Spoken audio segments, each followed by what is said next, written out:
Hello everyone, my name is Scousmouse and welcome back to my channel. This is the first episode in a new series I'm going to be doing where we look at different workstations and how to use them and what their benefits are and all that kind of jazz. Now, the first episode is going to be all about this little chappy here, and this is a lectern. Now, lecterns have a few different uses, and we're going to go and talk about it now, so stick around and let's get to it.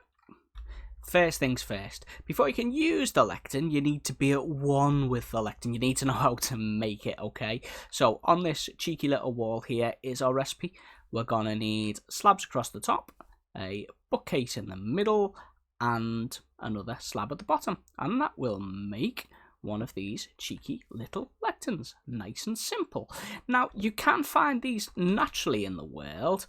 We've got a few villages dotted around us here, but these are all abandoned villages. If in your world you find a village that is, populated, pop in there. You'll probably find a room, a building, which will have a lectern and some bookshelves and a little fella called a librarian. If I pop a villager in here, sorry pal, he has instantly there turned into a librarian.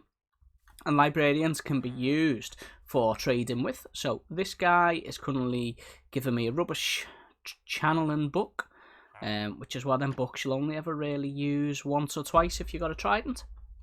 And also some bookshelves, and his prices aren't the best. If you don't like his trades and you've never traded with him before, knock out the lectern, look him in the eye and say oi, and then put it back and have another chat with him, and you'll probably find that he's making a liar of me. Now, what time of day are we at? Because it will change from the time of day depending if he's working or not. He's not working at the moment, he's making a liar out of me, but the trades will change as long as you've not traded with him before. If you remove the lectern, put it back, the trades will change depending on the time of day and if they are working or not. If it's during the workday, they'll change. But once you... yeah, he's not changing. Making a fool of me. Once you trade with him once, it will lock in that trade. So just make sure before you lock it in that you're happy with the trade that you have gone for. Your primary use for these, probably in a survival world, will be in a trading hall if you make a trading hall. Most trading halls, people will have 5, 10 different librarians, each with their own lectern, with different books such as mending, unbreaking, whatever it is that you're after there, and they can be used for that. Another use for lecterns that a lot of people don't know is they actually have redstone functionality. Now, the maximum redstone output you're gonna get is 15. That's pretty standard for most things. So we've got 5 there, we've got 10 there, and then we've got 15 at the end there. And as you'll notice, at the moment, there is no redstone signal at all because there is no book on there.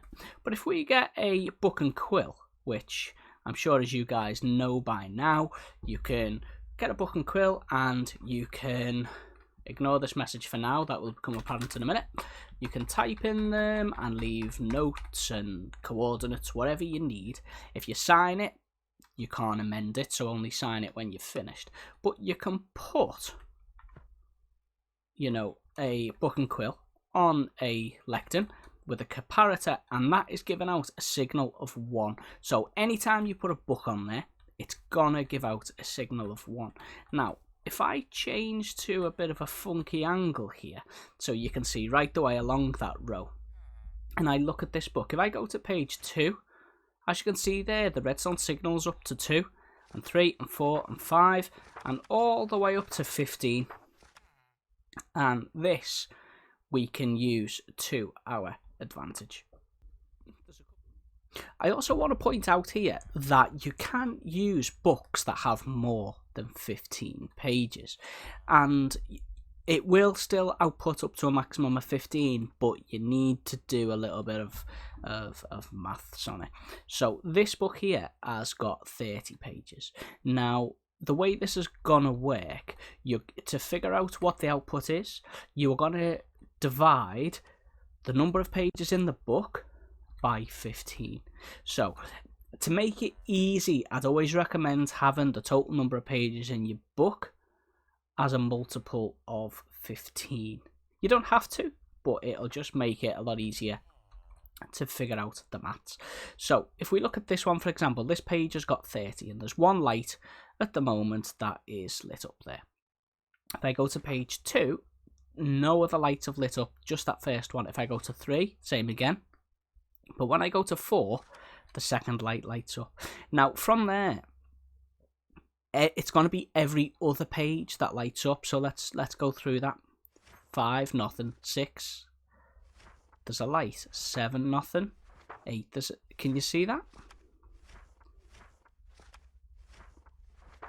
So, you know, if you wanted to put page 24,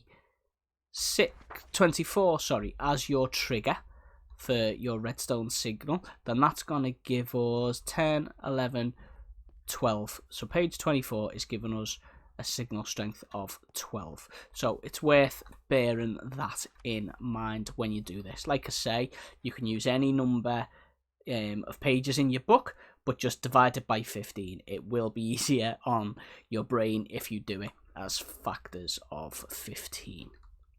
So the first thing I want to show you is they can be used to make secret doors. So obviously this wall here just looks decorative. You'd never know there was a door there. But if I come to this book here and I flick to page number 4, oh, I hear pistons and a door has opened up and I can go down, and this is my secret room where I keep all my most valuable things. So that is pretty nifty. And then when I come out again, I'll just either flick away from page 4 and the door will close, or just take the book away. Then if I put the book back, go to page 4, the door opens again. So it's really, you know, it's a really not very well known functionality of them.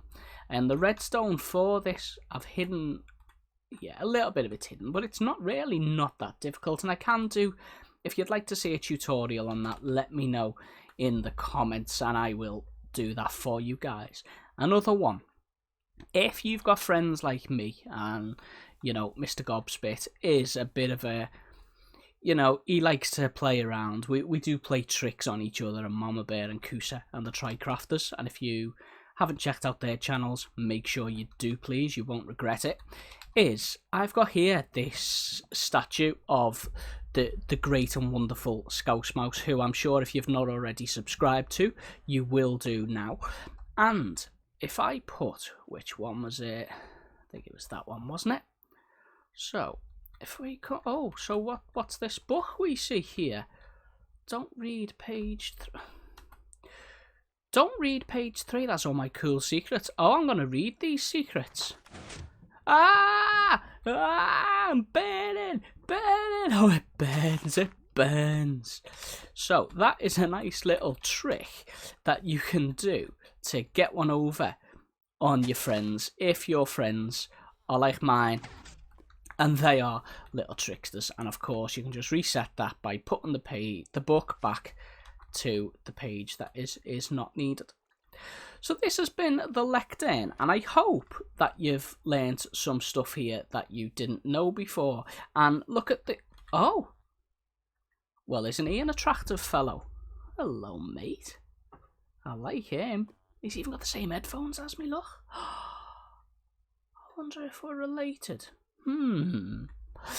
Yes, I hope you guys have learned something, and I will be back probably next week with another one of these workstation videos, but I will also be doing my Skyblock and getting a Tricraft videos out there for you guys.